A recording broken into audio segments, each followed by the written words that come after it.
all of you. Hope you guys are doing very well. So,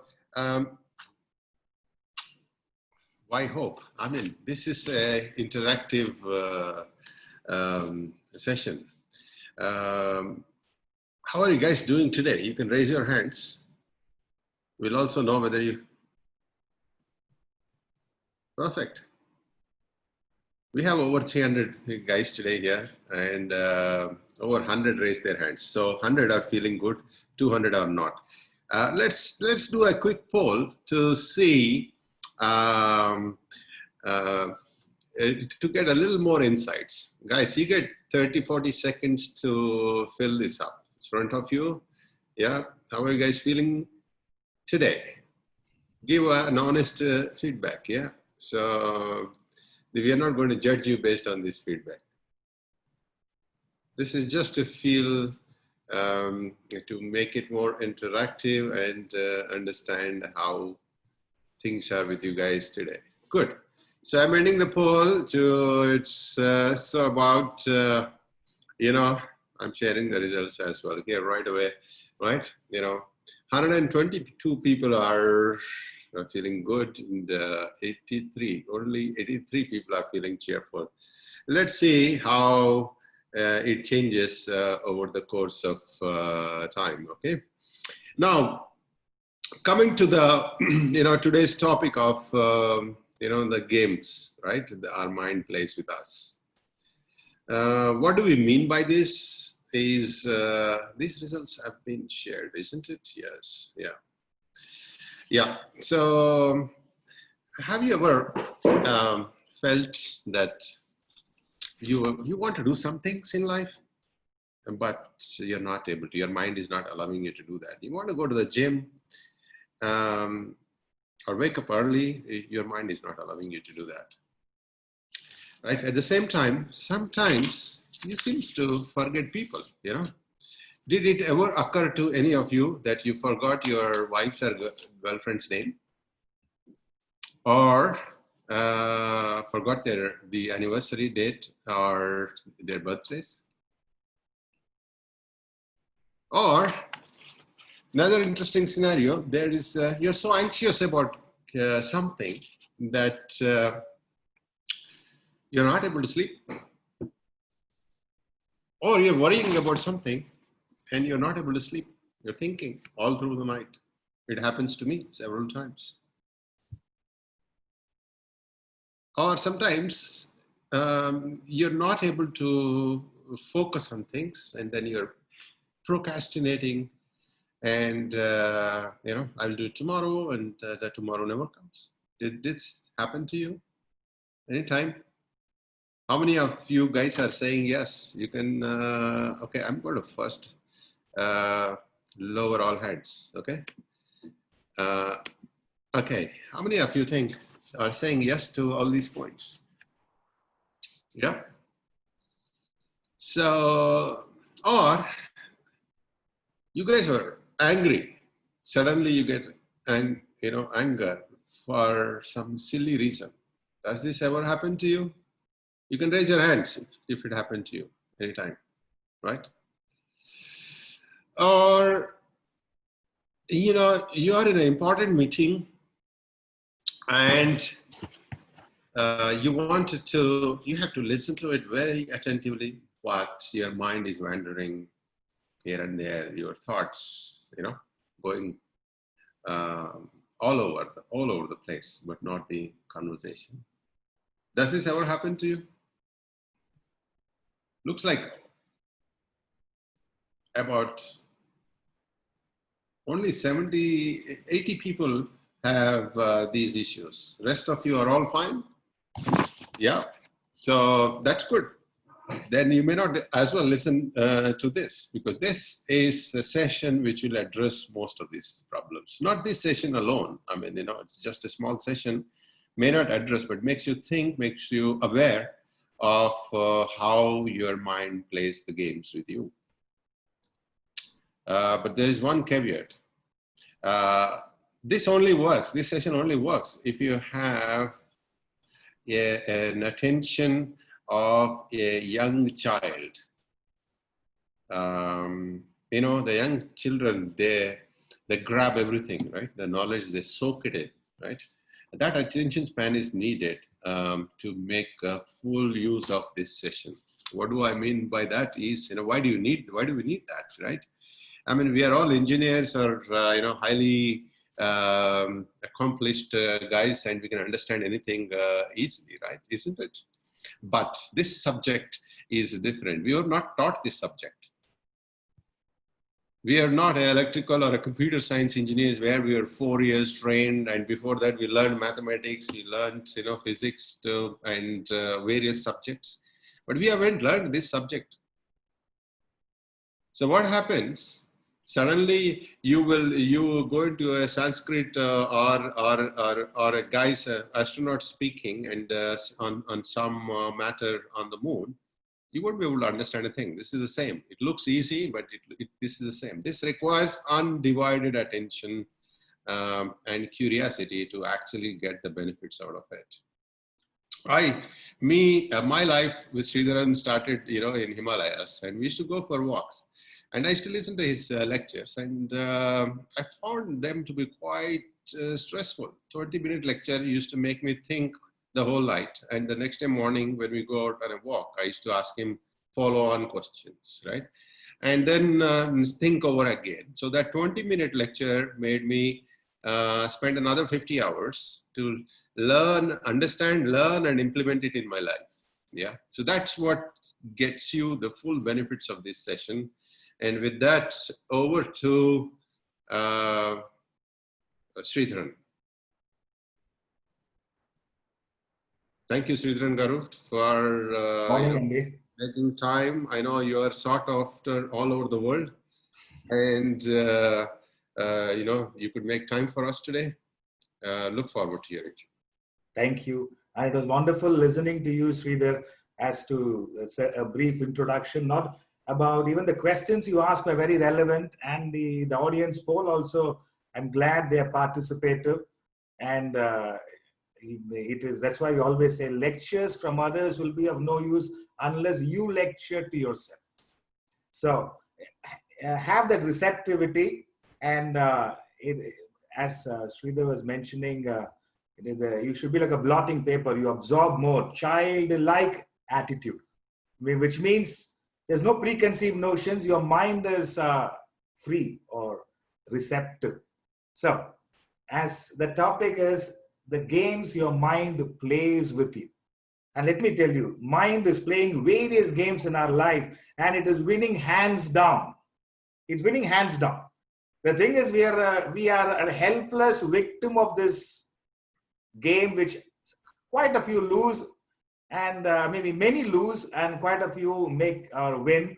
And those who win are having a great life. So just want to start with, what is the mind? What is the intellect?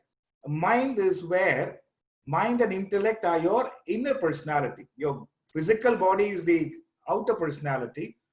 Your mind is an intellect, an inner personality. Mind is where your emotions arise, as our friend Sridhar was mentioning, anger or jealousy or love, compassion, kindness, forgiveness. It's all emotions arise from your mind. Your likes and dislikes. You like to wake up late. You dislike healthy food. Whatever. Likes and dislikes is your mind. Impulses is your mind. Arises from your mind. Somebody tells you something. Hey, what happened? In the lockdown, you seem to have put on weight. An impulse comes in. So your mind is where your emotions arise, feelings arise, impulses arise, your likes and dislikes arise. Intellect is your thinking faculty, where you're reasoning, analyzing, understanding, where you bring in logic, clarity. As a result, the choices become better. The third element is intelligence, where Mr. Sridhar was mentioning, you could be a very proficient chemical engineer or software engineer. You have used your mind and intellect to develop intelligence in a particular field of activity. So it is, you have used your intellect, your mind, and become proficient in a particular field of activity, which will help you to raise your standard of living. But it may not help you to raise the quality of living. The quality of living is determined by the quality of emotions and thoughts, the quality of your mind and intellect. So that's the focus today. Therefore, the mind plays games with you. The first game mind plays and wins easily is the mind will never allow you to be in the present moment. That's the biggest flaw. It is, you all could be sitting here. Is your mind where your body is? That's the question. The way the mind plays a game is, at any point of time, you're not in the present moment. Then if you're not in the present moment, where are you? Where is the mind goes to the worries of the past. I forgot the anniversary gift for my partner. Or it goes to the future. What is going to happen after this lockdown, or in certain places lockdown is lifted. It goes to the future. Worries of the past, anxieties of the future, or at times you're very excited in the present. You're too excited, you are not even available. 3 ways the mind plays games with you. With reference to the past, the worries of the past. With reference to the future, anxieties of the future. With reference to the present, the excitement you go through in the present. Therefore, we hardly are available in the present moment. That's the problem with, therefore, such people who are buffeted in these 3 avenues lack good levels of concentration. That's why many people are saying in the present, those were the days. Those were the days. Right now, you're in a much better place. You could be in a much better apartment. You're driving a swanky car. You're in air-conditioned offices, but you will still say those were the days. You are taking a bicycle, going to the school and playing with your friends. And so those were the days. Let me tell you, 5 years hence, you will say those were the days, referring to the present day. The Corona days where we were at home. I can attend a meeting wearing a Bermuda and then being in the meeting. And now I have to travel all the way to attend meetings. So all that I'm saying is those were the days, which means you are never in the present moment. One aspect with the mind plays games is it doesn't help you to concentrate. Concentration, you are able to concentrate when the intellect directs your mind to the present action without allowing the mind to go into the past or the future. You're concentrating. This is one game which mind is playing on a daily basis, and probably it is winning with most of us. Number 2, the second game the mind plays is the mind doesn't allow you to enjoy relationships. Very difficult if your mind is functioning, if your mind alone is functioning in relationships. The way it functions is you get attached to your partner. You get attached to your children. You get attached to the position. So let me define attachment. Attachment is the perversion of love, meaning it is a love plus selfishness becomes attachment. There was great emotions for the person. There was pure affection for the person, but selfishness comes in and becomes attachment. Attachment, to define attachment, attachment is where it is an unintelligent, uninterrupted flow of thoughts from you to a person or an object. I repeat, an unintelligent, uninterrupted flow of thoughts from you to a person or an object creates attachment. I would request Kavita to share the slide, the first one, on the mind and intellect. Just for you guys to know, as just we discussed that, the slide on mind and intellect. So we will get it in a minute now. So yes, you're having it now. So for those who are, yes, there is a physical body, there's a mind and the intellect. The mind is your emotions, feelings, impulses, likes and dislikes. Intellect is where it thinks, reasons, judges and decides. This is in Sanskrit, they call the inner body, within the subtle body. So now, as I mentioned, the mind doesn't allow you to enjoy relationships. When you're functioning on the mind, either you're functioning on your emotions. That's why we always say To have emotions is beautiful, but when you become emotional, it destroys you. In relationships, people become emotional because of attachment. And as I mentioned, attachment is an unintelligent, uninterrupted, continuous flow of thoughts from you to a person or an object. Creates attachment. There's a beautiful quote by John Milton. I want to share that. Kavita, the second slide. Yeah, it's a beautiful message by John Milton. He says the mind in its own place and itself can make a heaven out of hell or a hell out of heaven. Your mind in its own place and itself can make a hell out of heaven or a heaven out of hell. Therefore, all that I'm saying is heaven and hell are not geographical location. It's state of mind. It's state of mind. That's why relationship could be detrimental. The mind plays the game, and what was wonderful in the beginning becomes detrimental in the end because of the game the mind played with you, and you lost that game. What is the loss? You gave in to the attachment. You brought in that selfishness. So that is why it is. You got to be very cautious. This is a game. Therefore, the divorces are increasing. There is a lot of havoc in various relationships. Now, the third game the mind plays is mind makes you dependent on the world.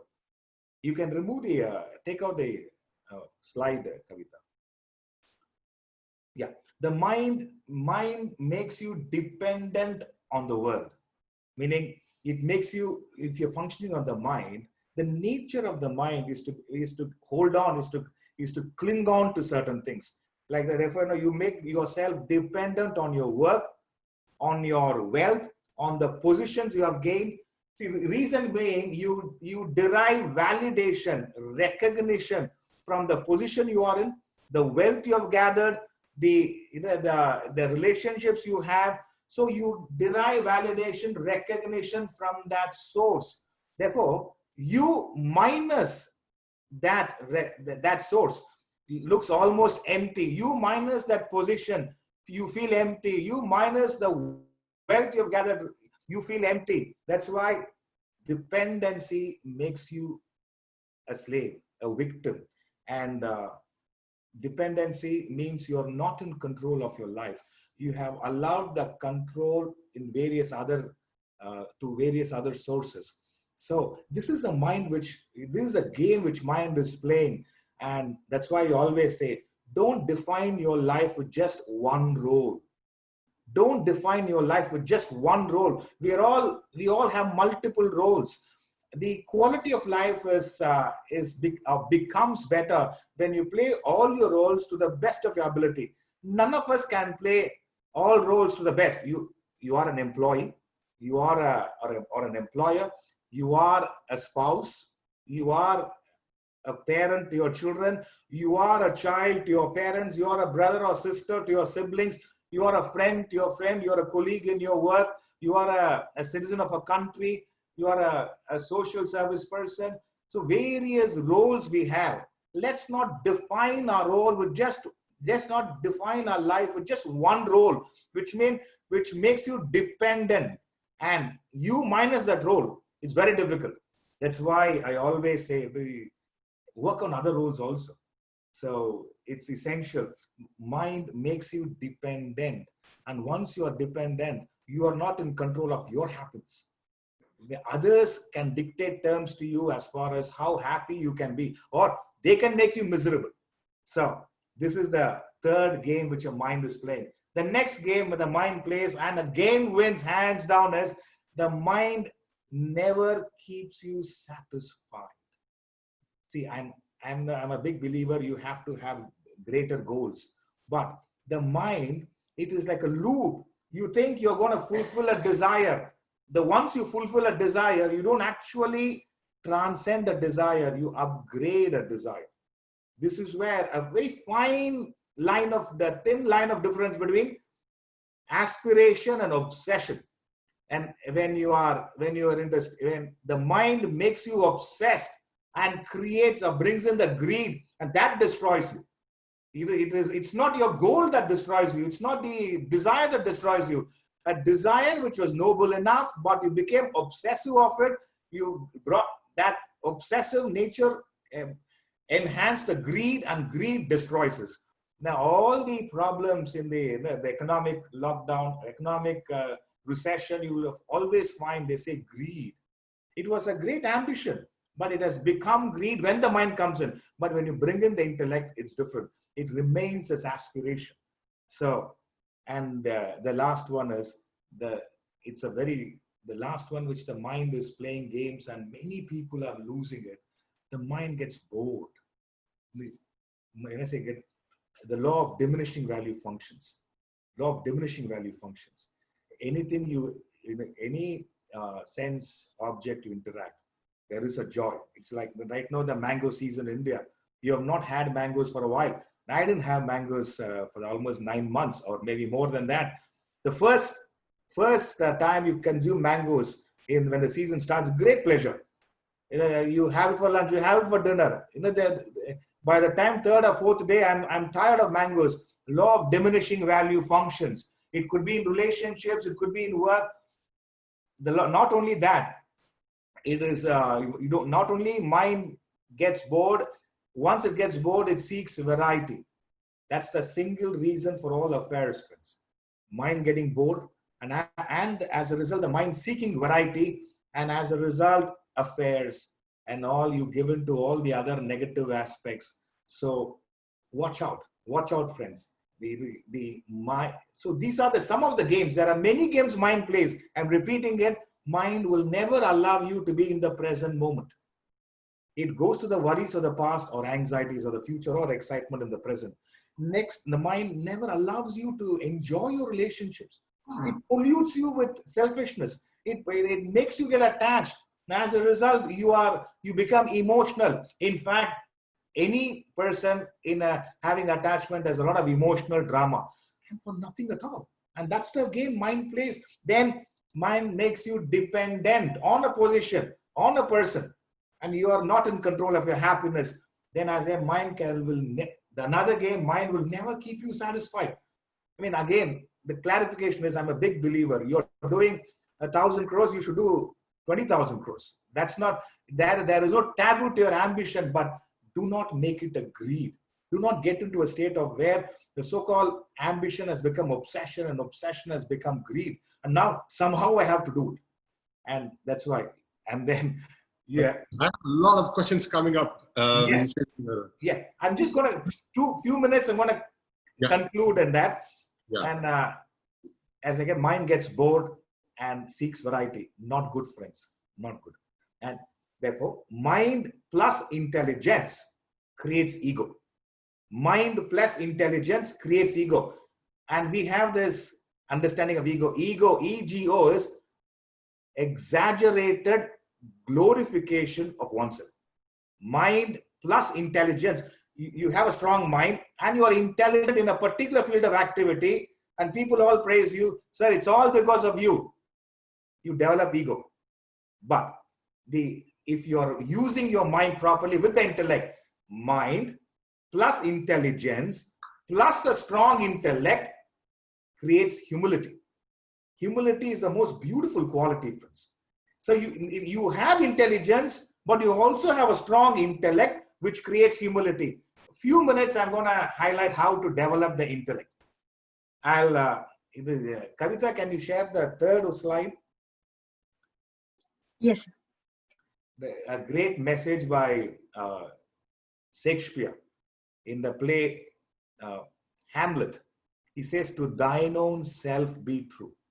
This above all, to thine own self be true, and it must follow us night the day, thou canst not then be false to any man. Farewell, my blessing season with thee. Says the message is, to thine own self be true. Can we be true to ourselves? Can we be true to ourselves? Follow your conviction, which is a strong thought, which says this is what you want to do. Or if your conviction is not strong enough, follow your conscience. There is this inner voice, that little bird in each one of us. Each one of us, there is that inner voice. And there is this conviction, a strong thought. This is what you want to do. That's what I find in Sridhar Reddy. There's a very strong conviction, whatever he does. I'm not trying to appreciate, but he is where he is because of following his conviction and being true to his conscience. So it's a beautiful way of bringing in your intellect and being true to yourself. Anyone who's not true to themselves suffers. Anyone who has not listened or adhered to their inner voice suffers. Everybody has the inner voice because of a very strong mind, very polluted mind. Your inner voice is not accessible to you. So watch out. Now the last slide, and then I'm open to all questions. Last one. It's a beautiful one. See, watch your thoughts. Watch your thoughts. They become your words. Watch your words. They become action. Watch your action. They become your habits. Watch your habits. They become character. Watch your character. It becomes your destiny. So therefore, all that I want to say is we are all co-creators of our destiny, friends. We're all co-creators of our destiny. Let's not leave fate or destiny to someone else's hands. We can make our destiny, provided you use this beautiful equipment called the mind, along with that phenomenal quality called the intellect, the free will, plus the potential to make choices. Watch your thoughts. They become your words. Watch your words. They become action. Watch your actions. They become habits. Watch your habits. They become character. And watch your character. It becomes your destiny. Why I'm telling you is, talent takes you up to a point. It's character which keeps you there. Talent takes you up to a point. Many people have talent, but character is something you have to develop. We are all co-creators of our destiny.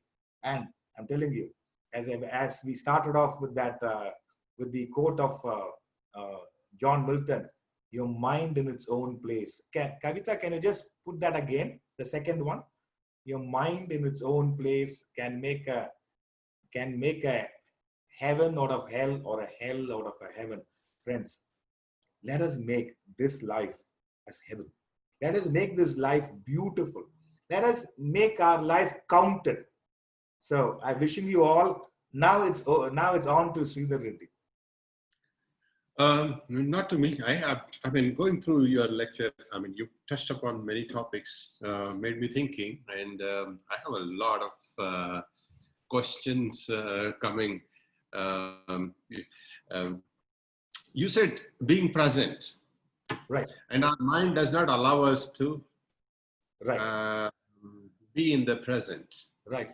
And even if you're present, you're so excited that you're actually not thinking or applying your mind. Now, how do we gain control of this situation? And first of all, why should we be in the present? Very good. A valid question. Why should we be in the present? Because see, where is the control factor in us in the present moment? Do I have a control over the past? No, it's over. Can I have a control over the future? It has not yet happened. The only place where I can exercise my entire choice, control, is in the present moment. See, how the world treats you shows their maturity. How I respond to the world shows my maturity. And I respond to the world. Can I say that being in the past or in the future is not going to really help you become a better person? Learn lessons from the past. It is an experience. Learn lessons from the past. It is not a life sentence. So where you have to live, you don't live to live in the past or the see. Ambition is important.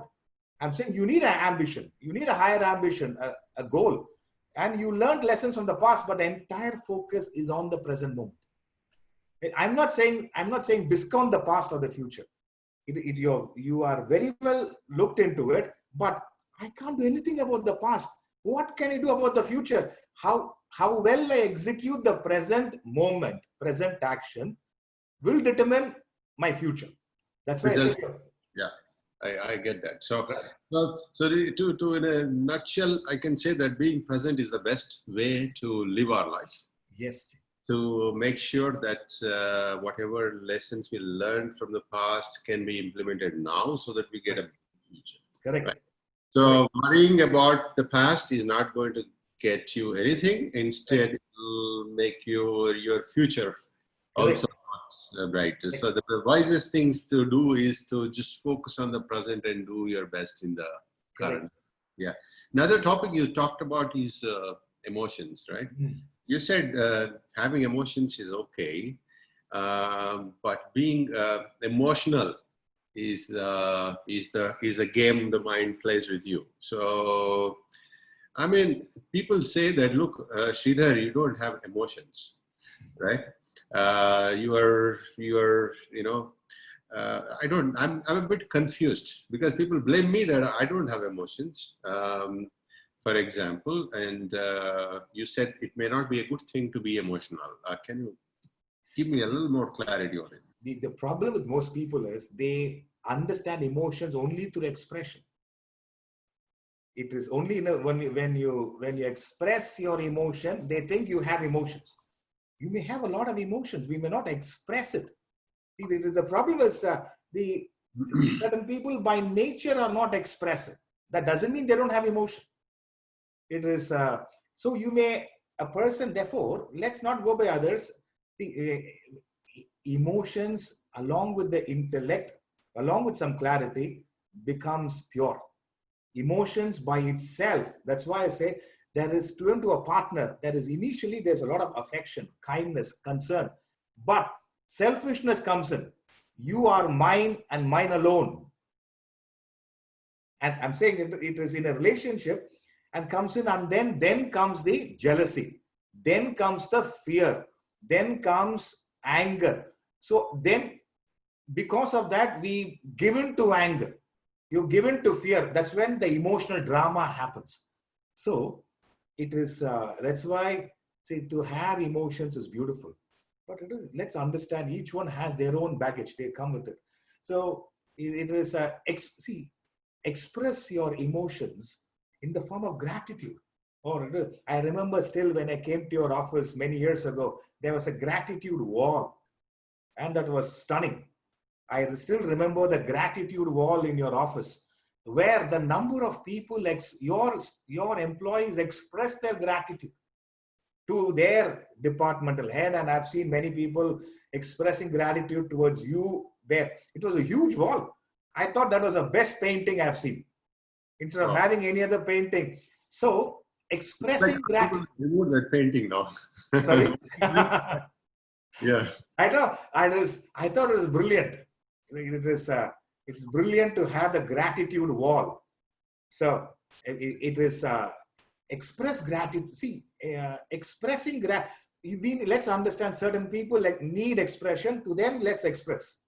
But independent of it, don't become a victim of emotion. Then you will become emotional, and that emotional state will make your intellect is not available. Therefore, you make wrong choices, either jealousy, either anger, either fear. So it doesn't work. Let's forget others. Let's be true to ourselves. I will have all emotions, but I don't want to be emotional. That's all. It is in this way, over a period of time, they will understand.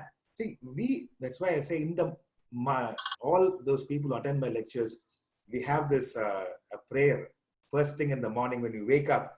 First thing in the morning, all of us, so they'll say, Pranams to Mata, Pita, Guru, Deva.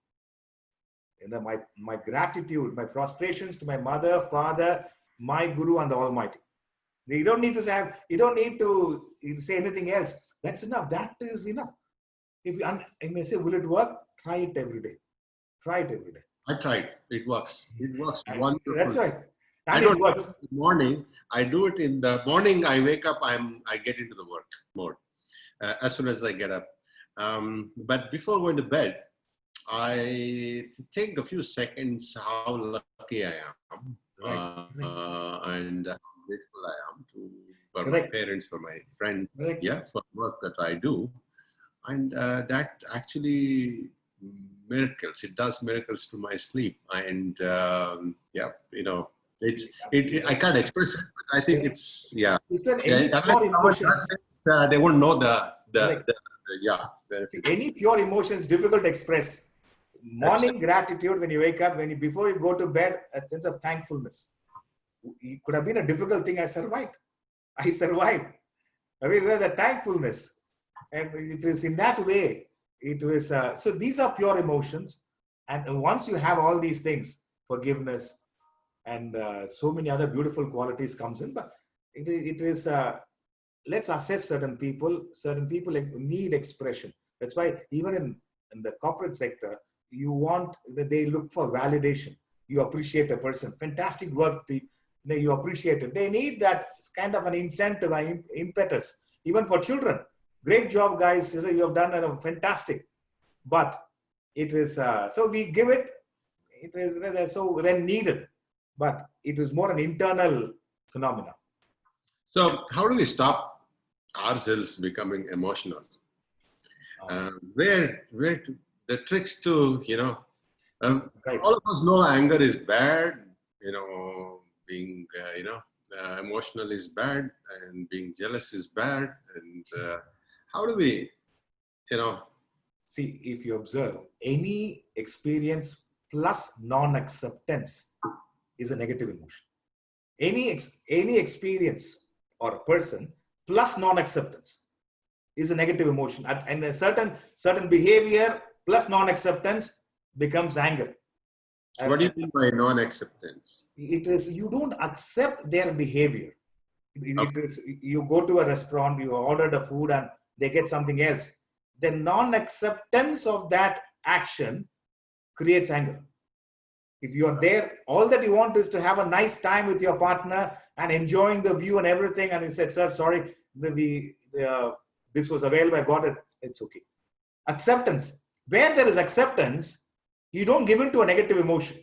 It's like a person is ready and then they got into a car, wonderful car, traffic jam.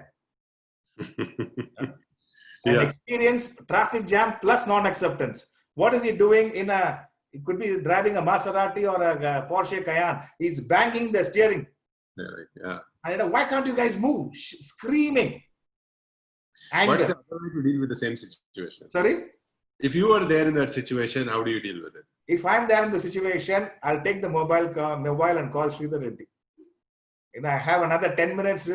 I have another 10 minutes. And I just wanted to say hello to you. And if you're not there, send a voice message, or I will listen to another beautiful song. One of my favorite songs, another 20 minutes. Maybe I'll tell my office, look here, it looks like another 40 minutes to come. I apologize.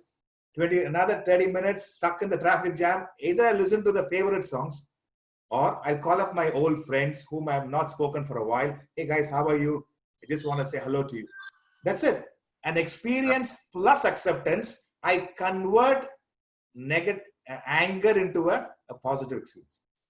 A friend has succeeded. Sorry? Learn to summarize, learn to accept. Yes. See. Unforeseen or. Yeah. Yes. It is like the mind is what it does it. Intellect says, hey, what can I do? I mean, even if I scream, nobody's going to airlift my car and keep it in that place. Accept. Absolutely, yes, yeah. Accept. See, intellect comes in, just accept. It's you actually a flight, accept. A lot of Sridharan garu. Sorry?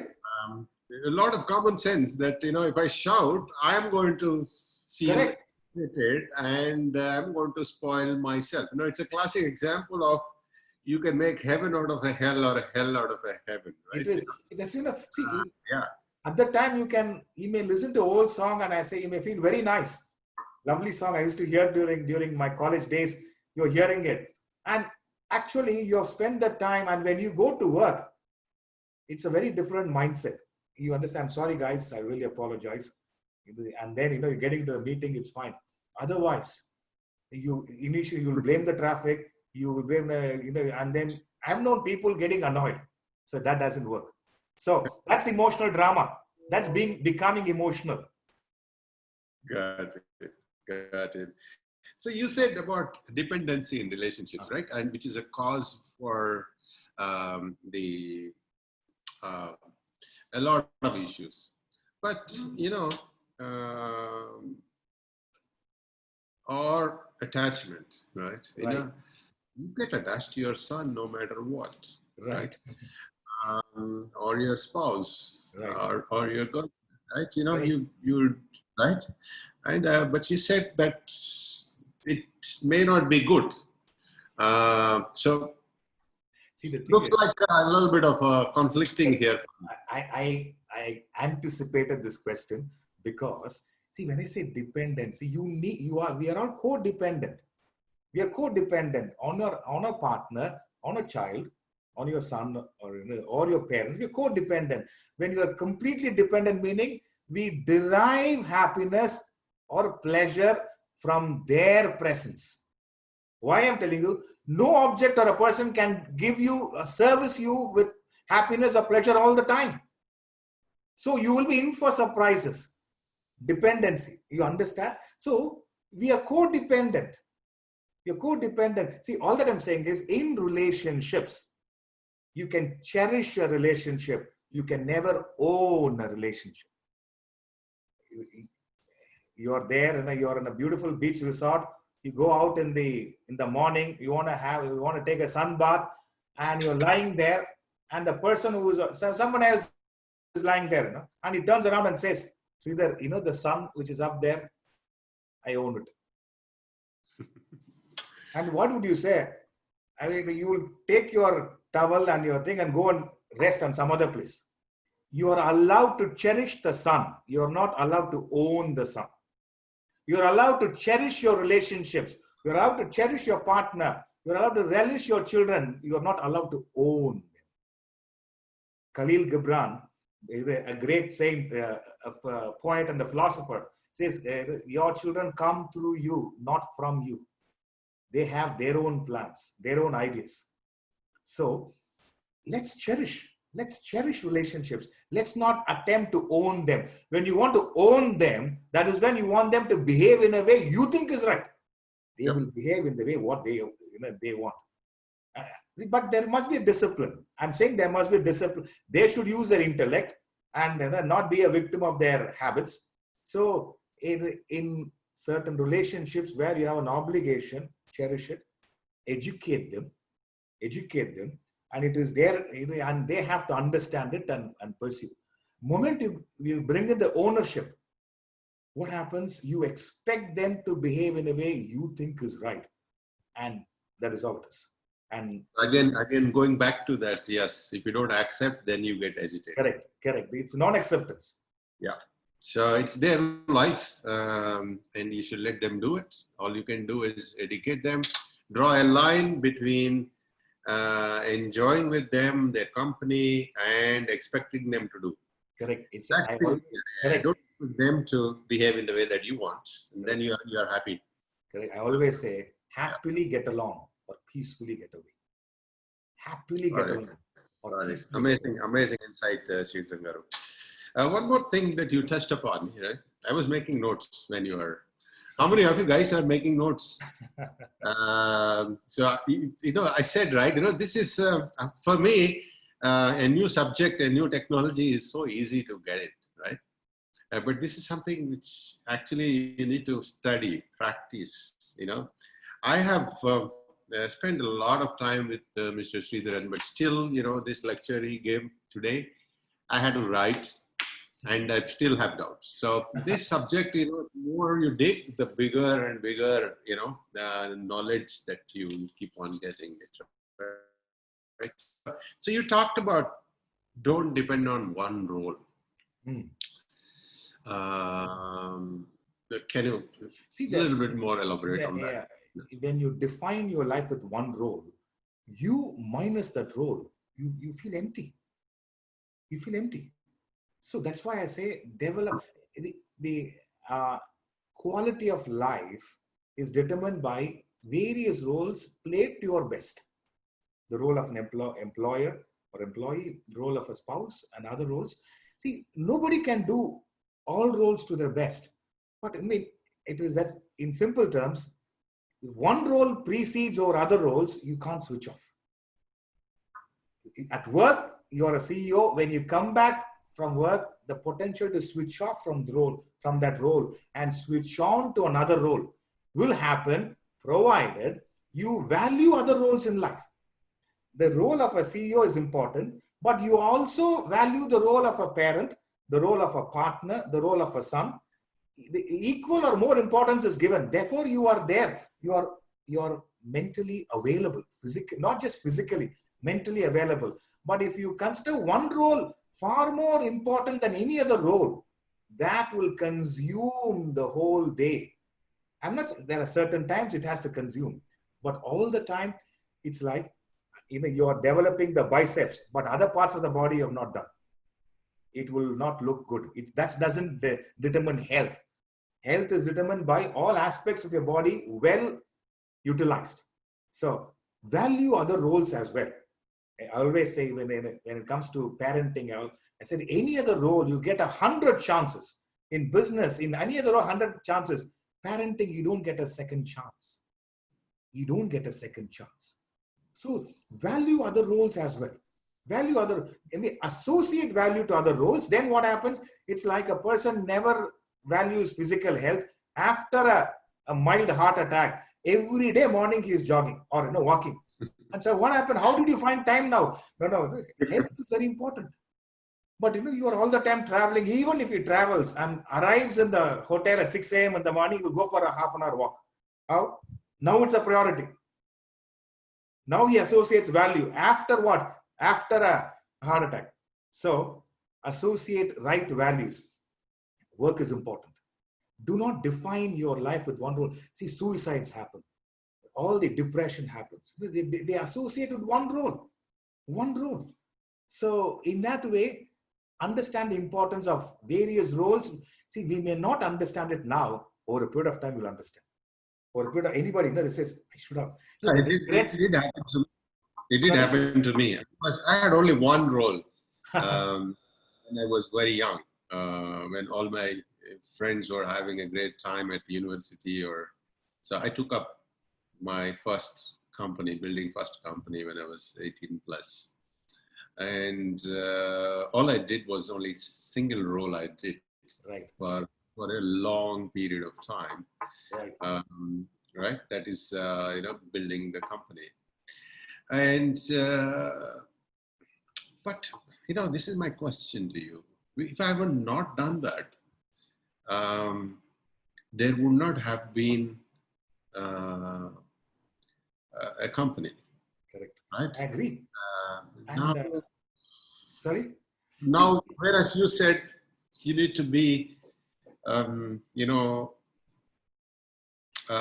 so you understand my conflict? Correct. I agree. I'm with you, Sridhar. How do we come to a decision around this? You have to spend that much time. And I'm not saying it is not a quantity of time, Sridhar. It is the quality and what is your thought process, emotions towards other roles. That's all. I'm not saying you have to spend time with your spouse or your children or your parents. It is. I do that now, and yes. I'm very happy. I would recommend everyone to do that. Correct.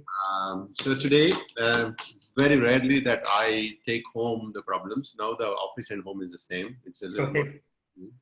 Yeah, it is kind of overlapping. So what I do is I would put a stop at evening 6 p.m. Right. And go out and for exercise, bike, hike, and then I'm usually a different role after that. Yes, I do that. I am telling you this. Balance, but for those young professionals who wants to, become a CEO in 10 years, right?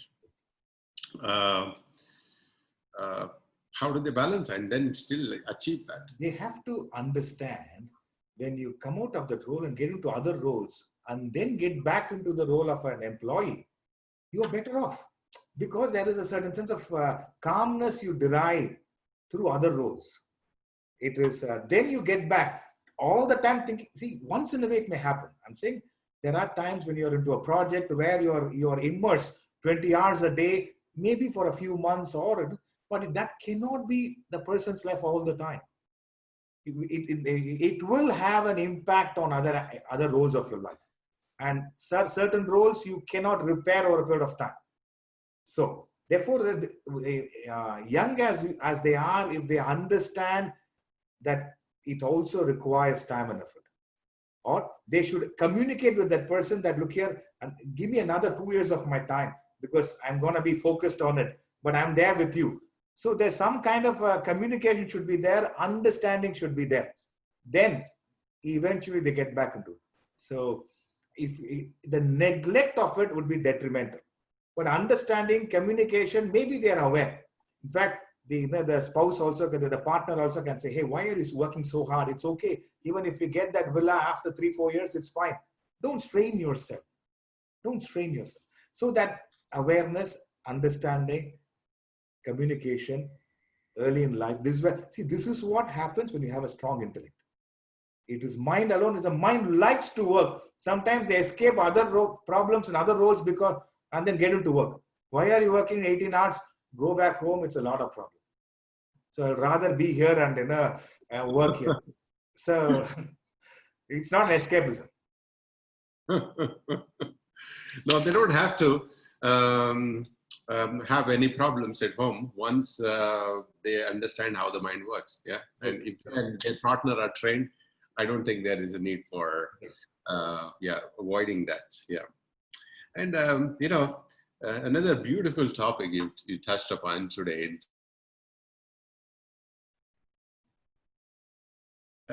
How easily we can get bored. And as a result, sometimes, if we don't check ourselves, we may end up in an extremely bad path, right? To kill the boredom, what we do. But it's in human nature to be bored, isn't it? I mean, so, you can't eat the same food every day. So that's why we have 5-6 different types of breakfast. Correct. Where do we draw the line? Anyway, my question is, we get your point that it's our nature. So, and we need to keep a check on it. While there may not be anything wrong with it, but we have to keep a check on it. Correct. And make sure that can I say that if we get bored, we will get bored. If we get bored, think of some more useful, healthier options instead of the bad options. Absolutely, you're right. Sridhar, you've never been wrong, Sridhar. That's the reason you are where you are. Okay. So, no. I'm kind of doing this conversation so that everyone gets a little more. Correct. You're right. And I see. I agree with certain aspects. Food, you can't have idli sambar every day, and there are some people who are having it. I know one person, 365 days, same thing. I'm not suggesting that. It is sometimes you have to the abstinence gives pleasure. You see your children every day, there's a problem. You see once in a while, abstinence. I mean, how are you better? There's a lot of affection. Abstinence gives pleasure. Familiarity breeds contempt. Abstinence gives pleasure. Right now, most people are in lockdown. It's when you meet a person, hey, it's so lovely to meet you. Yesterday evening, I was cycling and I met a couple of friends. I was so delighted. I was so happy after months I'm meeting physically. So, abstinence is pleasure. You meet them every day. Maybe there's nothing much to talk. Abstinence is pleasure. So, in a way, all that I'm saying is when you're getting bored, either there's been too much exposure. Or you have not enhanced your goal. If you have achieved a goal and then you have not enhanced your goal. When you have not enhanced your goal, you are in the same level, and that creates boredom. And too much exposure also creates boredom. So once in a while, it's good to miss. Once in a while, it's good to spend time with yourself. And at the same time, the variety. Once you're bored, but you want that pleasure, you want that joy. So if you think the source I have, I don't get enough pleasure. So the mind naturally seeks variety. Okay, I think with that source, I can get more pleasure. And that leads to problems. If the intellect is there, it says, I need to abstain for a while. Not withdrawal. You abstain, mentally abstain. And then you understand familiarity breeds contempt. Let me spend some time with myself. That doesn't mean you run away. You're spending some time on your goals. And then other aspect. Am I stagnating in my work? Am I upgrading my goals? So we have to, this is where the intellect comes in, analyzes the situation specifically, gives solutions to it, and then therefore you rise above boredom. And you rise above the need for variety. Got it. We have an interesting question from Yes. Arjun. Is how do we deal with this catch-22 of past and future? We touched upon it. Yeah. Yes. I can't sleep properly, and it takes me a couple of hours post lying down on bed before I fall asleep. Sometimes more.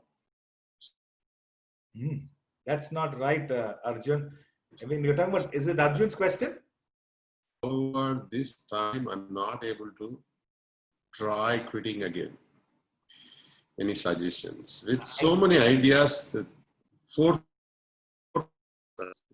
many ideas and aspirations in mind, how do we channel the energies? Yeah, we touched upon most of these topics. I mean, he sent it a while ago, so hopefully many of these are addressed. But you're maybe you can give clarity on the sleep. How can we sleep better? There are few aspects. If a person is not able to sleep properly, one is it's a very active mind. Very active mind. It is the mind which doesn't allow you to sleep. A very active mind doesn't allow you to sleep. And number two, you got to understand there's a lot of incomplete thought cycles. Meaning, you entertained a thought, you went halfway through it, you have not completed. So it remains incomplete. It comes back, especially when you're lying on the bed. It comes back, and I know I didn't do it. So you'll find in times where a thought you entertained, you completed it, you have resolved it, and predominantly the day went like that. We have resolved it using your intellect. You have resolved it. You will sleep well because there is no incomplete thought cycles. Wherever there's incomplete thought cycles, it is, or wherever there is complete the thought cycle, there you entertained a thought, you went ahead with it, you resolved it, there's no more residue. So that's the reason why people sleep better on a holiday, on a weekend. There is very less incomplete cycles. You got up, you wanted to have your puri bhaji, you had it, and then nicely, and then that lunch you have, and then sleep. Yeah. How is that they sleep well? All thought cycles completed. Already Yeah. you wanted to so have. Arjun, I have a live case study here. I used to go through this problem before I met Sridhar, by the way, almost 10 years ago. So he told me that, why you can't sleep is because you're worrying about something. And sometimes you may not even know that you're worrying about something. So if these days, if let's say maybe 1 or 2 days in a year, I won't be able to sleep. The moment that happens, what I do is I will start thinking, why am I not sleeping? What is worrying me? Correct. Right? And it takes a while to even know the root cause of your lack of sleep. And it takes a lot of, initially I used to take an hour to understand what kept me awake. These days it's just 2 minutes, I will know.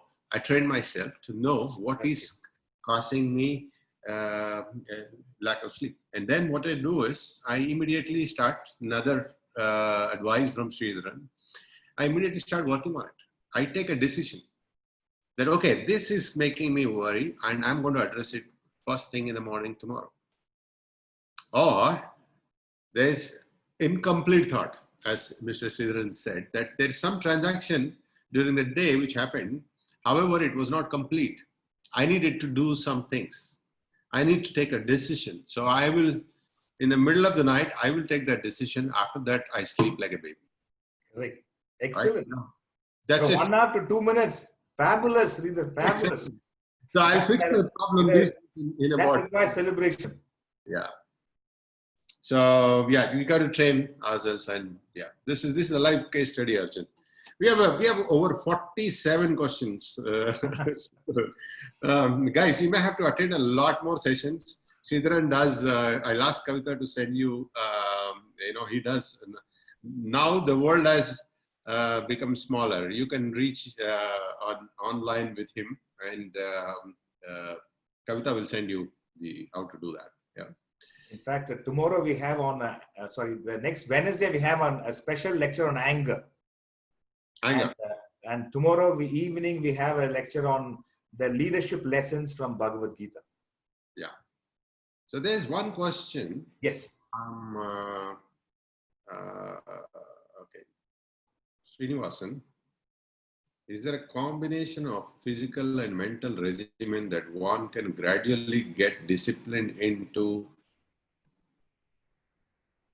to get better control of mind? He's asking a to-do list to get a better control of his mind. If I read his question. Right. Two things I would suggest. First, wake up slightly early in the day. Whatever time you wake up, wake up at least 45 minutes early. Spend some time for thinking, constructive thinking. Read a book which you think is beneficial, or if you have taken notes, like Sridhar had taken notes, and reflect on it. Is my mind devastating, or do you understand it? And at the end of the day, I would suggest before going to bed an introspection. You run through the activities of the day for a period of 5 to 7 minutes, not analyzing, not criticizing, just like a program you're running. You woke up you kept the alarm at 6 the previous night, but the alarm rang at 6, but you got up at 6:30. So you just become aware of all that. What will happen is, through introspection, your existing strength of intellect is available.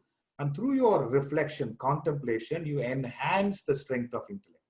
So both ways, and over a period of time, you'll have I would say a period of 6 weeks, 7 weeks, you'll have a hold on major parts of your life. And then it'll be then you're in control. You're not dependent, you are dependable. You become a dependable person, not a dependent person. Excellent, Sridhar. Basically, self-review and attend a few lectures. Yes, attend a few more lectures, because you need reinforcement of all these. It takes a while. Anything subtler takes a while. Even gross effort takes a while. To build your body takes a while. You're building your mind and intellect takes much more time. You need patience, perseverance. I have a question from Ahmad, Shahjal Ahmad. By being excessively positive, are we being untruthful to ourselves? Right. And how to overcome failure even after having positive mindset for long? See, nobody says failure is a part of our life. It is how you deal with failure which determines how well you transcend it.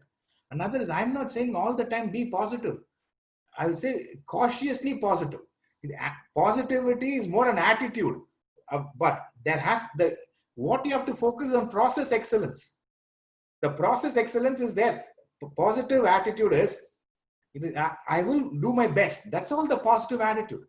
We're not all the time positive. There is an earthquake happening, you're very positive. Now, I'm not saying corona is happening, I'll go and embrace everybody now. That doesn't mean positivity is not an action, is in your thinking. That is an attitude, but the way you process your failure determines. If your mind is strong, you process failure as if it's a life sentence. I am doomed and I am dusted. I am done and dusted, you will think. Intellect is there. I'll give you a small story. There was this electrical engineer was working, who studied in a very famous university.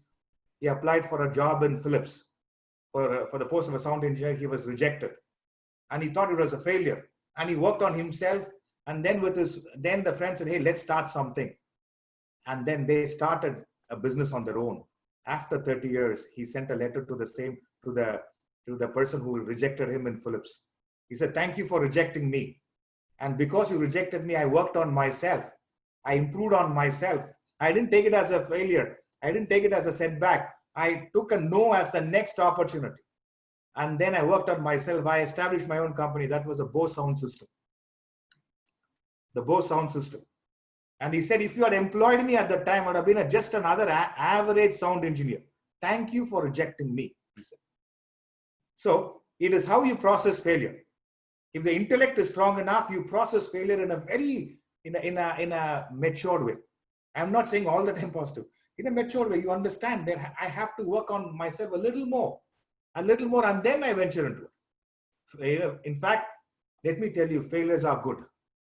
Failures are necessary. We have a controversial question. Sorry to say that. Yes. If one person in the management position is very greedy and self-centric, which is causing problem to lower subordinates, how to overcome this, which makes how to overcome this, which makes subordinates only to work due to job security and keeping their mouth shut. This is more of a HR problem, but yeah. Sridharan garu, what? See, it is allowing a person's ego to rule over their choices than anything else. The personality has become bigger than the position.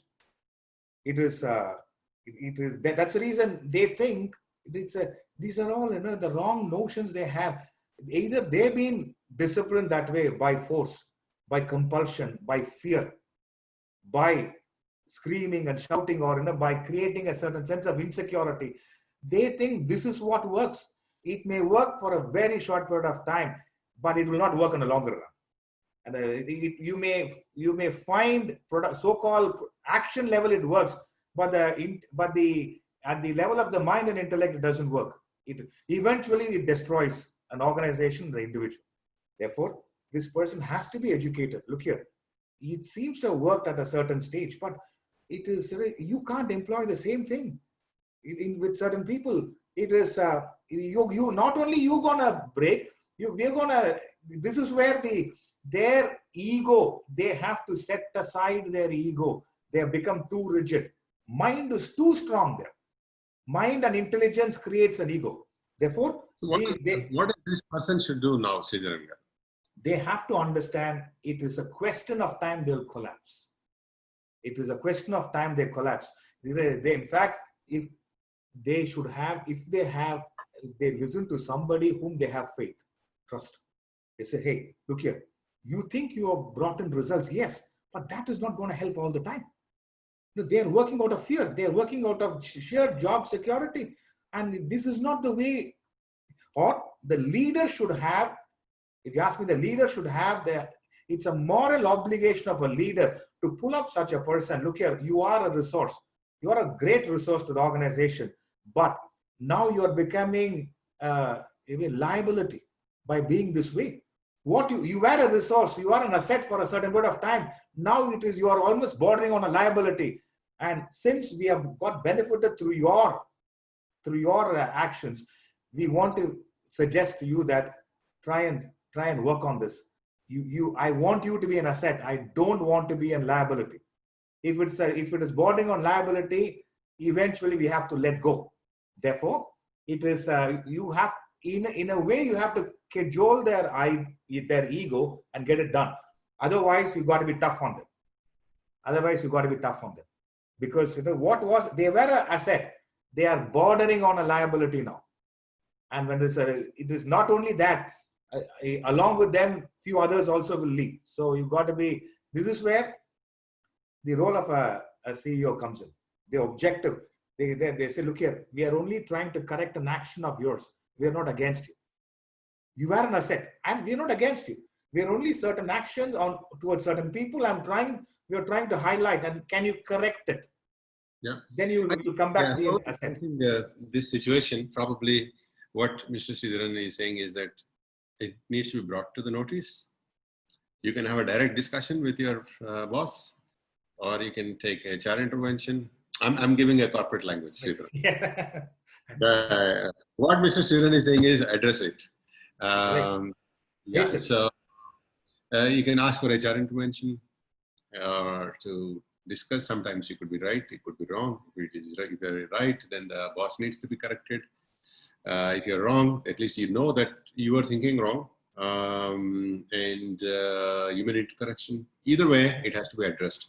Looking for just job security, I would not recommend for anyone.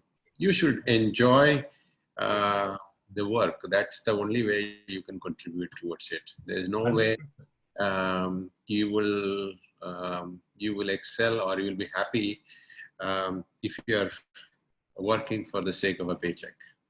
You should immediately shift the job and do something that you actually love. Otherwise, you are doing a big disservice to oneself. Correct. Absolutely. I second that, Sridhar. There's a question on, in terms of meditation, how does it help? Does this help in any way to control the mind? And don't try to meditate to control your mind. It is the other way around. A calm mind takes to meditation. It's like a trained athlete gets into a marathon. You have just started going for walks and you are the CFO and you have sponsored a marathon run in your city, and you can't get into a marathon just 1 week of brisk walking. So it is like actual meditation is a very advanced spiritual stage, but there are a lot of guided meditation techniques which is happening. It's okay. Understand it calms your mind. See, it may work for a certain period of time. It may not work all the time. Guided meditation. In fact, these days there are apps, meditation apps.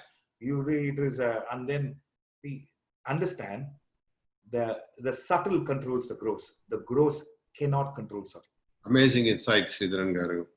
Don't meditate to control your mind. Yeah, I would remember this. This is a great learning for the day, and many more, of course. Always spending time with Sridharan is not only a joy, but also a great insights that I, even after 10 years, I get that. And I hope all of you have enjoyed the session. You have a lot of questions.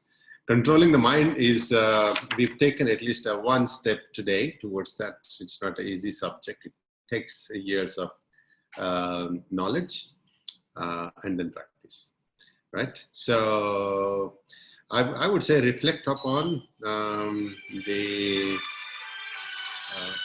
I have a visitor today.